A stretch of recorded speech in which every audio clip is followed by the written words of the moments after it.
All right, y'all. Part two of this movie review with Money Talks from 1997. Part two, right here. Now, the last time we left off, like I said, we was at the party, right? We at the wedding party where James Russell and his fiancee Grace, who's played by Heather Locklear in this movie, they was having a wedding party, to basically celebrate them getting married. So, um, last time we left off, Chris Tucker was on the phone with Elise Neal, which is his baby mama. She's pregnant. She's pregnant at the time, and so we find like Elise Neal is already she done already figured out that he's wanted for murder. Talking about Chris Tucker, he's wanted for murder, right? And so she's trying to see like what's going on where he at. She talking about you better not be in no girl's house, and Chris Tucker basically telling him like, hey, I'm on the way, I'm on the way. Don't worry, lock the doors. I'll be there in a minute.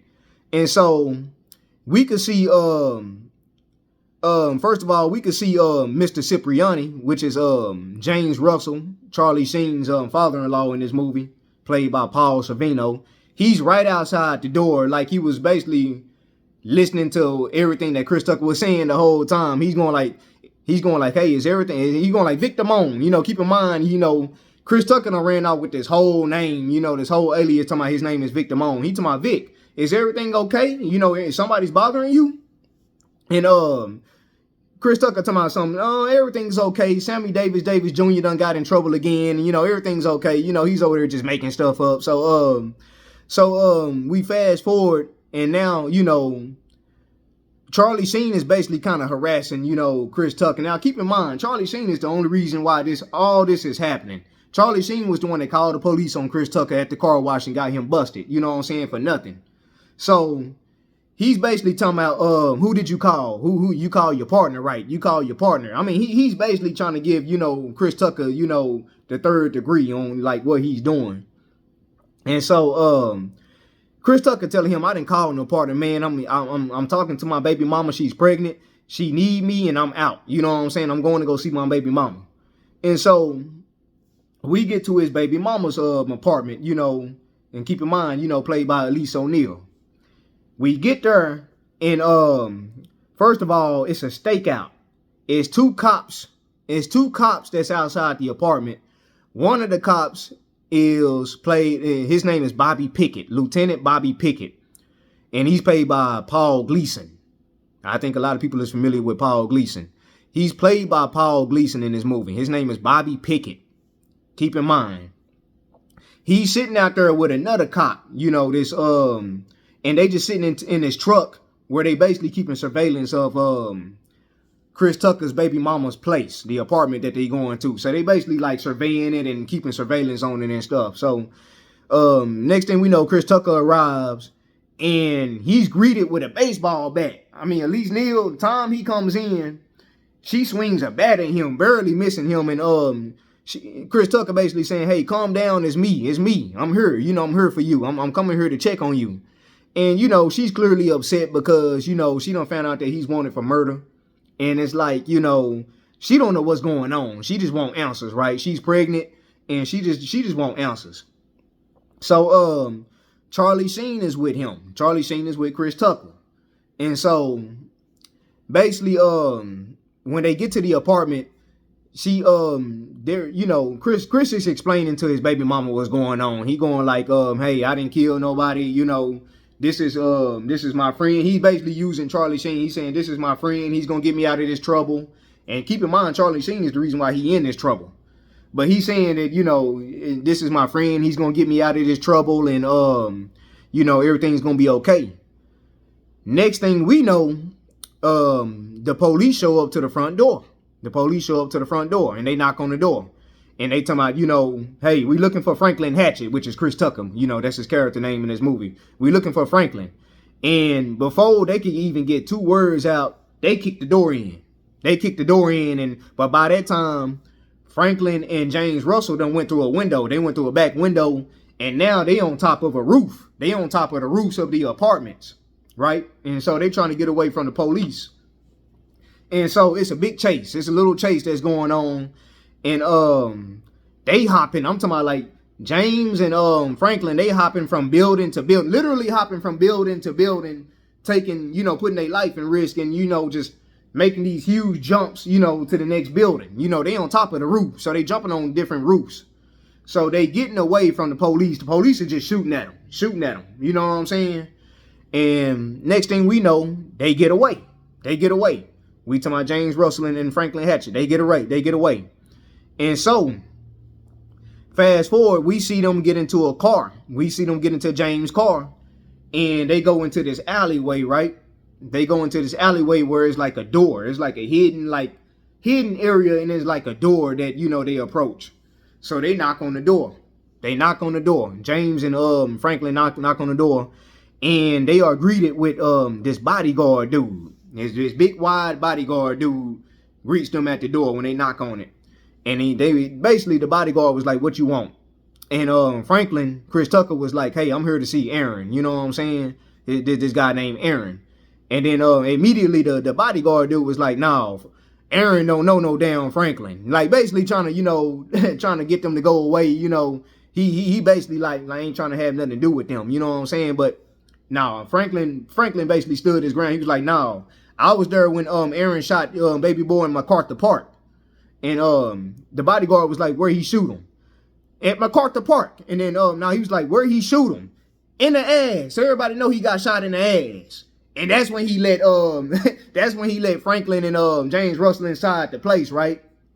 That was basically all he needed to know, was that the guy got shot in the ass. That's all he wanted to know, and make sure that he knew. And so we get inside this place, right? Clearly it's an underground like place. They got like a pool table. You see like half naked women, just kind of, around. And, we get to the back of this place and we meet the guy named Aaron. Aaron is played by Michael Wright. Now, Michael Wright, I believe he was in the 5 Heartbeats. Yeah, he was in the 5 Heartbeats, if I'm not mistaken. But he's played by Michael Wright. And like I said, we get to meet Aaron. Now, Aaron is this guy. Clearly, he got something going on at this place, that's illegal. You know what I'm saying? And so, Chris Tucker approaches Aaron and just basically let him know, like, hey, Aaron, I need some help. I need some gats. He's saying gats, which is guns. I need some guns on credit. And Aaron going like again, like basically he done helped him out in the past. And Aaron and Chris Tucker haven't paid him back for the times he done helped him out in the past. So he's kind of reluctant to help Chris Tucker. You know what I'm saying? Because he's like, am I going to get my money back this time? I don't want to help you and I'm not getting my money back. I'm not getting paid back. So Chris basically promised him that, you're going to get your money back with interest. I'm going to hook you up on Laker tickets, whatever you want. I just need some help.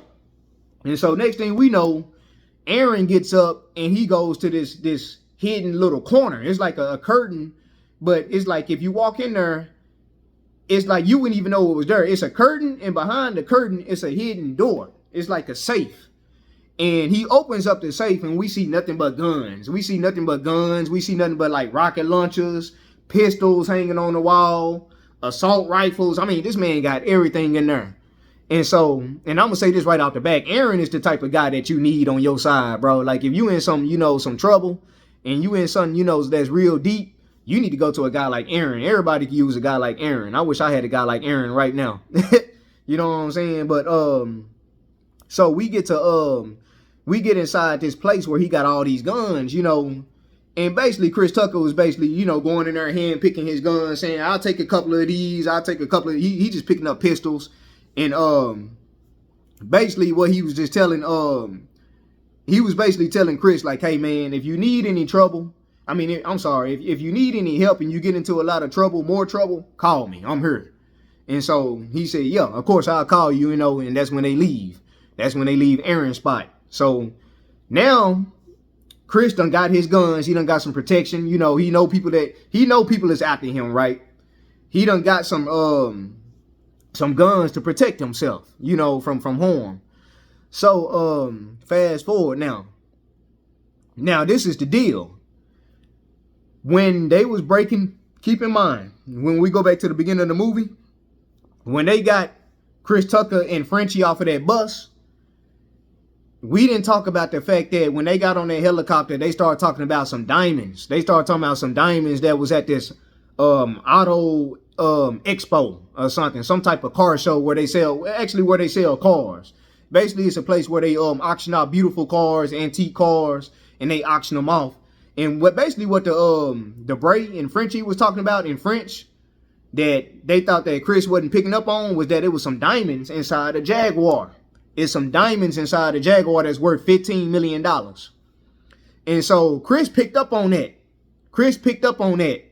And so he was like, $15 million. That was the only thing he understood because they was talking in French. But the only thing he understood was that $15 million. And he was like, $15 million. And like I said, it was $15 million in diamonds that they had stashed in this Jaguar at the Auto Expo. So that's important. That's important to know.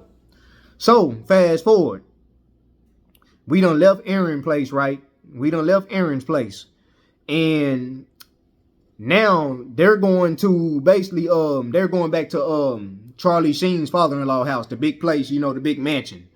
And his father-in-law and his wife is having breakfast outside in the backyard. You know, nice beautiful breakfast. And so Chris Tucker, he just makes himself at home, right? He just pull up, you know, he gets a chair, he puts his napkin all in his shirt, you know, talking about, I'll take some of them Italian grits. He talking to Paul Sorvino's mother, who he got as a maid, right? He got him. Basically she's a maid that's doing everything that Paul tell her to do, like cook, clean, whatever. So Chris is over, you know, talking about, well, I'll take some of them Italian grits on the side, and you know, basically hooking him up with some breakfast and stuff. And so he notices in the newspaper, right? He pick up a newspaper at the table where they was eating breakfast at. And he notices it's a newspaper that says Auto Expo. And he picks up on the fact that that's what the two, you know, guys was talking about on the helicopter about the diamonds. He said they were saying that the diamonds is in this Jaguar at the Auto Expo. So now he knows where the Auto Expo is. So this is what he does. This is what Chris Tucker does. He convinces Mr. Cipriani, which is James Russell's father-in-law, to take him down here to this Auto Expo, right? Because he's basically saying that James and Grace, they want this ride. They want a nice car for their wedding gift, which is a lie. But that's basically what he using just to get to the Auto Expo. He said, hey, man, they want a dope ride. You know what I'm saying? They want a dope ride. You know what I'm saying? They want a nice car, you know, to be in for the, you know, after they get married. And so he was going like, okay, you know, we'll go down there and see what we could do. And so they get to the Auto Expo, right? And guess who shows up? And guess who shows up and who's already there? It's Frenchie. It's Frenchie and Debray from the beginning of the movie. And now they all dressed up in nice suits. You know, Frenchie looking, you know, he ain't looking nearly like as rough as he was, you know, to start the movie when he was going to jail. He's looking all nice. He got the nice suit. He was Debray. Debray got a nice suit on. And what they basically doing is they basically wagering on different cars that that's on the auction. And so finally we get to the Jaguar. The Jaguar that's that has the diamonds in it. So Paul Sorvino, he basically, Chris Tucker basically tell Paul Sorvino like, hey, this is the car. This is the car we need to get. You know what I'm saying? This is the car right here. He said, you sure? You sure? And they start putting money on it. They started putting money on it. And now he done got Frenchie's attention, right? They in the same room. He done got Frenchie and Debray's attention. And now they know that, oh, he knows something about, you know, what's going on with these diamonds and, you know, this money. And so we see a conflict happen. Basically what happened was Chris Tucker got up for a minute. He ran into Debray because Debray was trying to make sure that Chris Tucker wasn't trying to call the police to, you know, have them get turned in. So we meet up with Debray and Chris Tucker. And next thing we know, James Russell shows up out of nowhere. Charlie Sheen, he shows up out of nowhere. He gets down there to the Auto Expo and he going like, what is going on here? You know what I'm saying? Like, you know, because of you, I'm wanted for murder now too. So now James is wanted for murder. They done got James as a suspect, you know, in that whole thing that happened on the helicopter and on, you know, them getting busted out and them, you know, freeing, you know, Frenchie and Chris Tucker. Basically, they done got him as a murder suspect now, James Russell. So he's mad about that. And long story short, he beats up James Russell right there. To my Chris Tucker, he beats up James Russell. He going like, hey man, get away from me, man. He beats him up, and he gets back down there to the floor where they having the auction at. They're still going back and forth with Frenchie and Debray. I'm talking about Paul Sorvino, which is the father-in-law. He's going back and forth with Debray and Frenchie. Now, he blows them out the water with, like, I forgot exactly how much he said. I forgot exactly how much he, because he put down so much money on the card that basically all Frenchie and Debray could do was just get up. They gave up. They didn't have the money to compete with Paul Sorvino. So they get the car, right? They win the car. They get the car out of the auction. And immediately Chris Tucker goes to the back part where they keep the cars before they actually release it to you. He's looking for the diamonds. He's looking for the diamonds under I believe it was under the glove compartment or something like that. And he found them. He found the diamonds that's worth $15 million. Okay. He got them diamonds now. Next thing we know, Debray shows up in the back where the car is at, and he starts shooting. He starts opening fire, which leads into a huge car chase. And so now, next thing we know, Debray done stole the security car, and now Chris Tucker is inside the Jaguar where the diamonds was. He's driving the Jaguar away. They leading into this whole chase into the LA, streets, and, they damn near getting hit, He done messed up the Jaguar. It don't even look the same no more, but he don't care about the Jaguar, right? We only care about the diamonds inside the Jaguar. He got them. And so he gets away. Franklin gets away. And basically what happens after that is he's even more wanted. He's even more wanted by Frenchie and Debray because now he got the diamonds. He got the $15 million worth of diamonds in his hands. And so he gets away. And during the course of all that, we could see Paul Sorvino coming back to the house. He's disappointed because basically Chris Tucker just left him hanging. He left him at the Auto Expo and didn't tell him where he was going. That's where he finds out that Chris Tucker is not Victor Moan Jr., right? Because remember, he was all sold that this is Victor Moan Jr.'s son. Chris Tucker, was Victor Moan Jr.'s son. He was sold on that. That's the only reason he was helping Chris Tucker out, because he thought he was Victor Moan Jr.'s son. And so he basically find out that Chris Tucker is a wanted murderer. You know what I'm saying? Keep in mind, he didn't murder nobody, but he's a wanted murderer. He's all on TV and he's wanted. And so he gets back to the house and he's telling them to cancel the wedding. There's not gonna be a wedding. You're not getting married to this guy James. He's telling Grace this, right? Heather Locklear. You're not getting married to this guy James. If James come in here, I'm gonna break his legs for him. He's basically trying to call off the whole wedding. You know what I'm saying? He don't want nothing to have to do with it no more. Understandably so, because he don't know what's going on. And so we get to the part where, fast forward, we get to the part where Chris Tucker meets up with Elise O'Neal, his baby mama, at some diner, some diner that they meet up in. And basically what Chris Tucker is showing Elise O'Neal is that I got these diamonds and hey, we're free. We could go anywhere. We about to have the baby. We could do anything we want to do. We don't have to work no more. We good. Now, of course, Elise ain't down with that. She's going like, no, this scares me. I don't want nothing to have to do with these diamonds, And Chris is basically trying to calm her down, going like, hey, we can do whatever we want with these diamonds. You just going to have to stick with me and, see this thing out. So, anyways, we get a call. In the middle of all that, while they at the diner and they talking, we get a call on Chris's cell phone, and it's James Russell, but he has Frenchie. Frenchie done caught up with, because remember when James Russell came down there to the Auto Expo, they obviously snatched James Russell up because they couldn't get to Chris. Chris got away in the car in the Jaguar. So what they did was they kidnapped James Russell and basically held him for hostage. Against his will. He couldn't go nowhere. So James Russell is with Frenchie, and he basically calls Chris and say like, hey, what do you know about some diamonds? You know what I'm saying? And Chris is trying to act clueless about the diamonds because he's not trying to, let them know that he got it. He ain't trying to let them know that he even got the diamonds. You know what I'm saying?